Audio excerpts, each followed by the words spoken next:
అందరికీ కొత్త అమావాస్య శుభాకాంక్షలు. ఇక్కడ మా రూమ్కి దగ్గరలో ఉన్న దుర్గా నౌకాంబిక టెంపుల్లో ఎవ్రీ ఇయర్ ప్రతి సంవత్సరం కూడా ఇలాగే అమావాస్య రోజున అమ్మవారికి చక్కగా భక్తులందరూ వచ్చి పూజలు చేస్తూ ఉంటారు. అలాగే నేను కూడా వచ్చి అమ్మవారిని దర్శించుకున్నాను. అలా అమ్మని చూస్తూ ఉండిపోవాలనిపిస్తుంది. అమ్మ దర్శనంతో నా మనసు చాలా హ్యాపీగా ఉంది.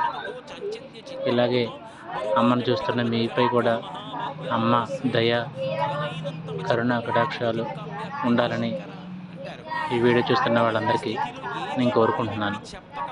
జై దుర్గా నౌకాంబిక, జై దుర్గా నౌకాంబిక, జై జై దుర్గా నౌకాంబిక. శ్రీమాత్రే నమః, శ్రీమాత్రే నమః.